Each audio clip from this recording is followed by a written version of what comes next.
រណ្ដៅរបស់យើងនេះមានរណ្ដៅប្រមាណហើយទំហំប្រមាណជំរឿប្រមាណរហូតមកដល់ពេលនេះហើយទំហំបរិមាណនៃការជីចេញទៅនឹងប្រមាណយើងចម្រាញ់របៀបម៉េចបច្ចេកទេសនាំចេញផលិតមាសប្រមាណបានតាស់រៀបរាប់តែម្ដងនៅយើងមានដៅធំមានតែ2ទេគឺគេហៅ stage 7ហ្នឹងដំណាក់កាលទី7ហ្នឹងហើយនឹងដំណាក់កាលទី6ធំតែនៅក្នុងstage 7ហ្នឹងដំណាក់កាលទី6យើងមានកូនដំណាក់កាលទី2លេខ1លេខ2លេខ3លេខ4លេខ5ទៅដល់លេខ6ហ្នឹងអញ្ចឹងលេខ7ហើយលេខ1លេខ2លេខ3លេខ4នេះគឺយើងកាយអស់ហើយបច្ចុប្បន្នមានថាវានៅរាក់យើងបង្កើតជា stage ហ្នឹងដើម្បីកាយមាសដែលនៅរាក់ហើយបើកមុខទូចឧទាហរណ៍ stage 1 stage 2នេះយើងកាយដល់100ម៉ែត្រទេបើកមុខដល់ឧទាហរណ៍300ម៉ែត្រទេអញ្ចឹងដល់ពេលឥឡូវយើងកាយអស់ហើយដោយសារយើងកាយរ៉ែខាងលើនឹងអស់ហើយចូលដល់រ៉ែដែលនៅបាតខាងក្រោមមកអញ្ចឹងយើងត្រូវបើកមុខឲ្យធំអញ្ចឹងហើយមិនយើងបើកមុខ stage 7ហ្នឹងសម្រាប់ stage 6ហើយ stage 5ហ្នឹងដើម្បីកាយយកមាសដែលនៅចម្រៅជ្រៅឧទាហរណ៍ទៅដល់300ម៉ែត្រជាងជាក់ស្ដែងហ្នឹងទៅហើយបច្ចុប្បន្នយើងមាន stage មួយទៀតដែល stage 8ហ្នឹងបើកមុខធំជាងហ្នឹងអញ្ចឹងវានឹងកាត់កាយយកទាំង stage 6 stage 7ហ្នឹងទៅជ្រៅរហូតដល់400ម៉ែត្រជាងទៅដល់ level ដក245អញ្ចឹងពីលើមកហ្នឹង level ហ្នឹងវាក្រោមលំហទឹកសមុទ្របាទហើយសប្តាហ៍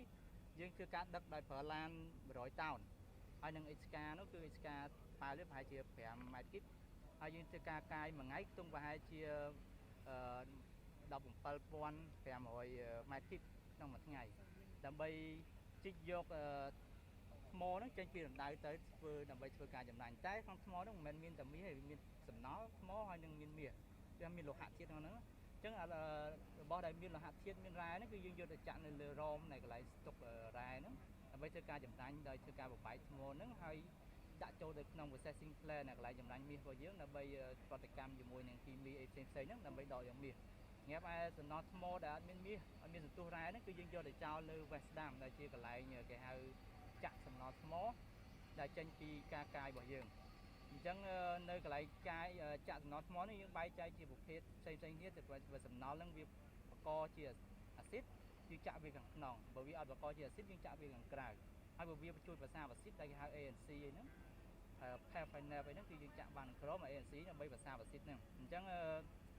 ពពួកថ្មដែល PEP ដែលវាអាចបង្កជាអាស៊ីតហ្នឹងគឺយើងចាក់ខាងក្នុងកងគោលបំណងដើម្បីកាត់បន្ថយវាប៉ះទៅនឹងខ្យល់ជាមួយនឹងអុកស៊ីសែនដើម្បីវាប្រតិកម្មបង្កដោយជាអាស៊ីតដើម្បីកាត់បន្ថយយើងចំហាញបានមាសជារ៉ែមាសហ្មងក៏និយាយជាសាមញ្ញទៅប្រហែលជា10គីឡូក្នុងមួយថ្ងៃតែយើងមិនមែនចាក់រាល់ថ្ងៃទេយើងចាក់មួយអាទិត្យ2ដងអីចឹងអញ្ចឹងមួយខែប្រហែលជាប្រហែលឥឡូវយើងនិយាយខែយើងកូន10គីឡូមួយខែវា300អញ្ចឹងយើងគិតជាមធ្យម10គីឡូចឹងមានថ្ងៃខ្លះលើទៅតែយើងគិតជាមធ្យមណា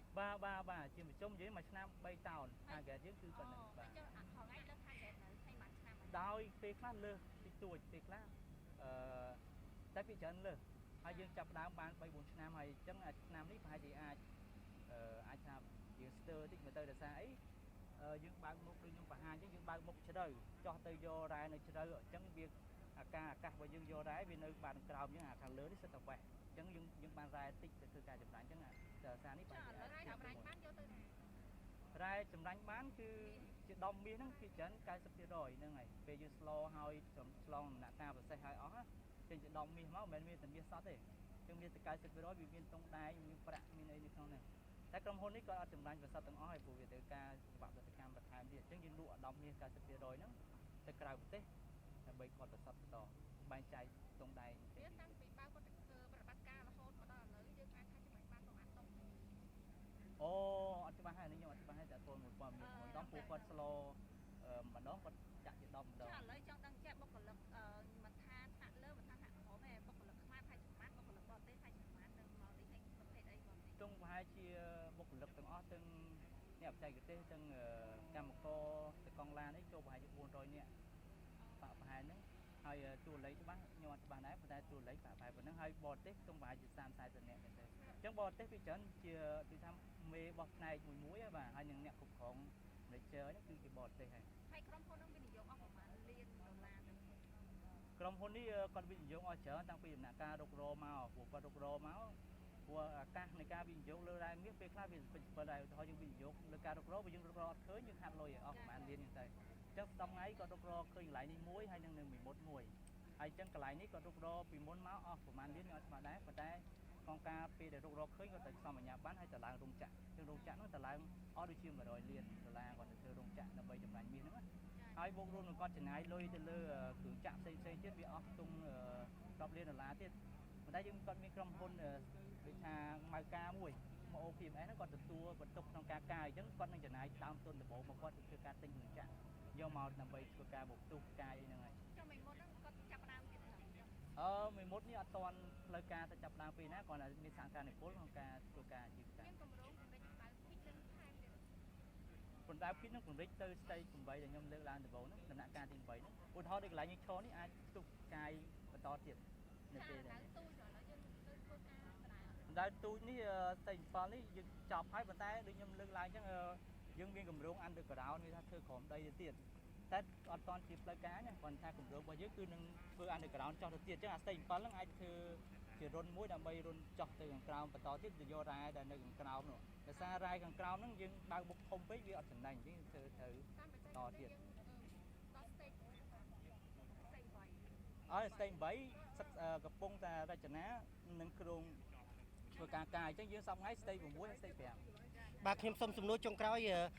បើយើងនិយាយពីសមត្ថភាពនៅអណ្ដៅនៅទីនេះតើយើងគិតថានឹងអាចធ្វើអាជីវកម្មរយៈពេលបានប្រមាណនឹងទំហំប្រមាណទៀតដែរបាទ plan កាលមុន8ឆ្នាំពី2021ដល់2028តែបច្ចុប្បន្នដោយសារបើកមុខធំជាងមុន stage 8ដែលខ្ញុំលើកឡើងហ្នឹងជិតដល់ប្រហែលជា10ឆ្នាំទៅទៀតហើយនៅមាន underground ទៅរួមក្របដីទៅទៀតអញ្ចឹងវាអាចលើសនឹងបន្តទៀតតែនិយាយជាខ្លីអាចថា10ឆ្នាំពីឥឡូវទៅទៀតហ្នឹង ការបាត់ស្មានសរុបអាចបានប្រមាណ បានប្រមាណគីឡូម៉ែត្រទៀតបាទ អូបើយើងនិយាយទៅមួយឆ្នាំ3តោនយើងឧទាហរណ៍10ឆ្នាំទៀតយើងគុណ10 ចាំមានប្រេងយើងសុំសុំមកដល់មានប្រេងណា អូខេ មានតែប្រាក់មានអនុញ្ញាតអីហ្នឹង បាទប្រេងស្អី